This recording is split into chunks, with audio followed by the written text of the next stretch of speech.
You could not script a better scenario for the Denver Broncos heading into the playoffs if you tried, because the updates we just received are absolutely defying the odds. We have received injury news and culture updates that prove this team is fundamentally different from anything we have witnessed in recent history. I do not want this ride to end, and judging by the receipts we have today, this season is far from over. If you bleed orange and blue and want to see this team go all the way, smash that like button and subscribe to the channel right now to keep this momentum rolling. You can trace the entire emotional state of this franchise directly to Sean Payton's demeanor at the podium. We have learned that when Payton is feeling confident, when he knows he has a monster of a team in the locker room, he doesn't just give you the league-mandated 10 minutes of media time. No, he holds court. We saw it in the preseason when he would talk for 40 minutes because he liked what he saw, and we are seeing it again right now. His latest press conference pushed 30 minutes, and the vibe was undeniable. He is emotionally invested in how special this specific group of men is. He shared something incredibly telling that he told the players directly. He looked them in the eye and said, "We have a month left together as a team, what are we going to make of it?" That statement hits hard. It reverberates through the locker room because it acknowledges the reality of the NFL, rosters change, seasons end, but it also highlights that nobody in that building wants to go home. This brotherhood has been forged in the fire of adversity, from the insane travel schedule to the bonding at the military complex on the East Coast last year. The core of this team is intact, battle-tested, and frankly, they are playing for each other in a way that is rare in professional sports. But the biggest indicator that we are witnessing a masterclass in culture building comes from the coaching carousel. The entire NFL is currently trying to raid the cupboard at Dove Valley. We have 4 assistants or coordinators who have been requested for interviews for massive promotions. That is the most in the entire league. Think about that for a second.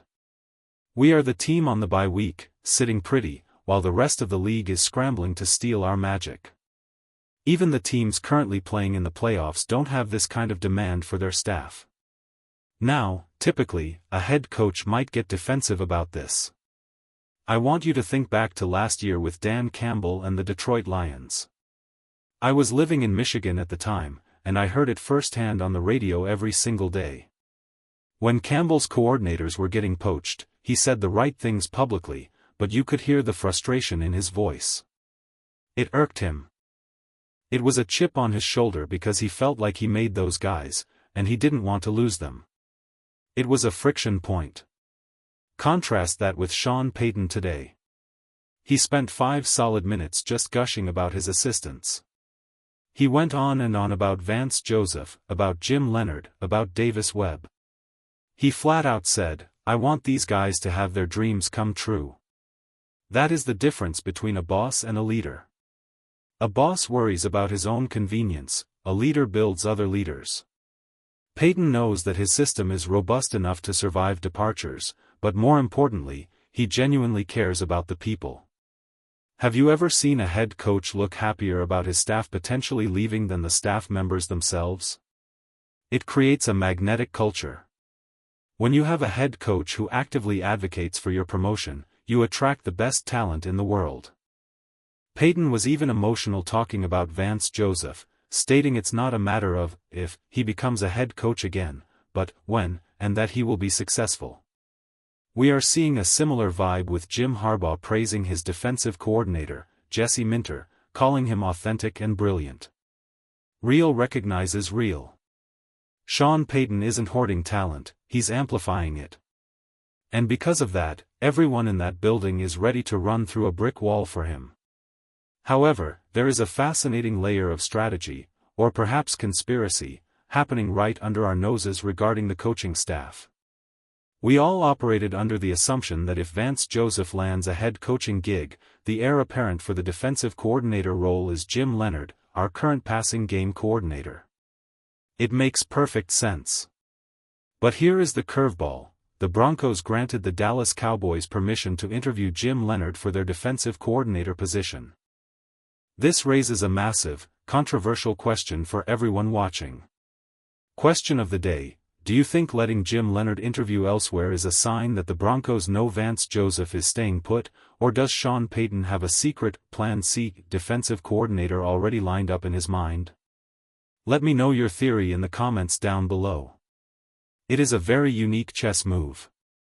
If the team was terrified of losing Vance Joseph, you would think they would lock Leonhard in a room and refuse to let him talk to anyone. By letting him walk out that door for an interview, it signals supreme confidence. Maybe they know something we don't about Vance's future, or maybe Payton's Rolodex is so deep he isn't worried about replacing two top-tier defensive minds in one off-season. It is the kind of intrigue that keeps the bye week interesting. But let's pivot to the most electrifying news of the day. The stuff that actually wins championships. I am talking about the health of this roster. If you go look at the injury reports for the Chargers or the Patriots or really any team still fighting in the playoffs, it takes you 2 minutes just to scroll to the bottom. It's a laundry list of banged-up bodies. In contrast, the Denver Broncos injury report is almost blank. It is bafflingly clean. We are deeper into the season than we have been in years, and we are healthier than we were in Week 1. First off, John Franklin Myers. He was dinged up in the Christmas Day game against the Chiefs, only played a handful of snaps, and we were all holding our breath. Well, he is fully cleared. The only reason he missed practice today? His wife is having a baby. That is the best possible reason to miss work. Congratulations to the Franklin Myers family, and congratulations to Broncos country for getting a fresh-legged defensive lineman back for the divisional round. And then we have to talk about the J.K. Dobbins situation. This is where Sean Payton puts on his poker face.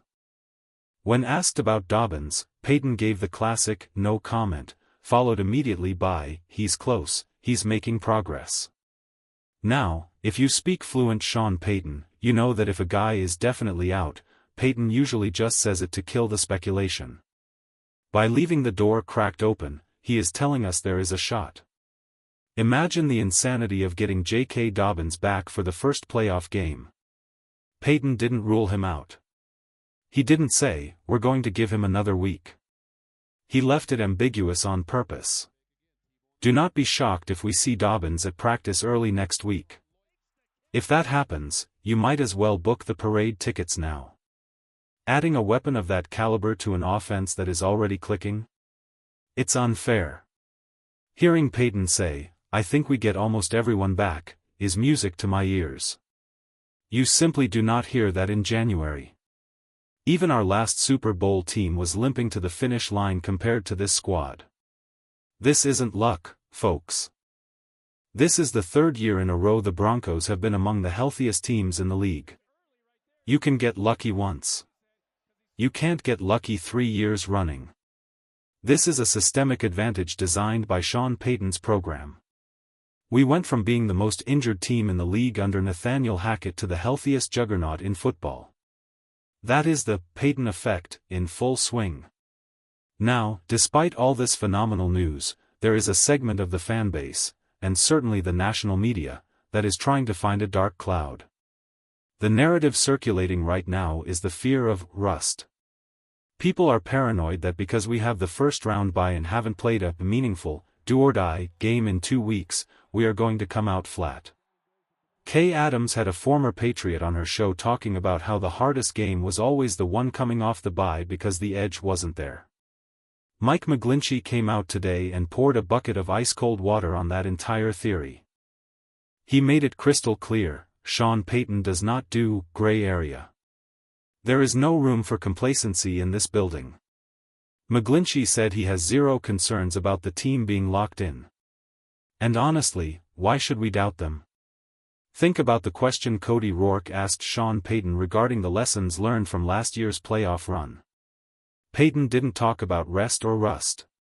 He said the number one lesson was, we need to find a way to play these games at home. That is the ballgame right there. Sean Payton would take home field advantage with a week of rest over playing on the road every single time. He knows that rust is a myth for disciplined teams. Look at how this team has performed coming off mini-buys or long breaks this season. Have we fallen for a trap game yet? No. Have we come out flat against teams we should beat? No. This team prepares like professionals. The idea that we would be better off slogging through a wild card game just to stay sharp, risking injury and fluky turnovers, is ridiculous. We are sitting in the driver's seat. We have the rest. We have the health. We have the culture. And most importantly, we have the home field. Everything is shaping up perfectly. It is almost scary how well the stars are aligning. You have a coaching staff that loves each other and supports each other's career growth, which trickles down to the players. You have an injury report that looks like it belongs in the preseason, not the postseason. You have the most selections to the Pro Bowl and the All-Pro teams, proving the talent is undeniably elite.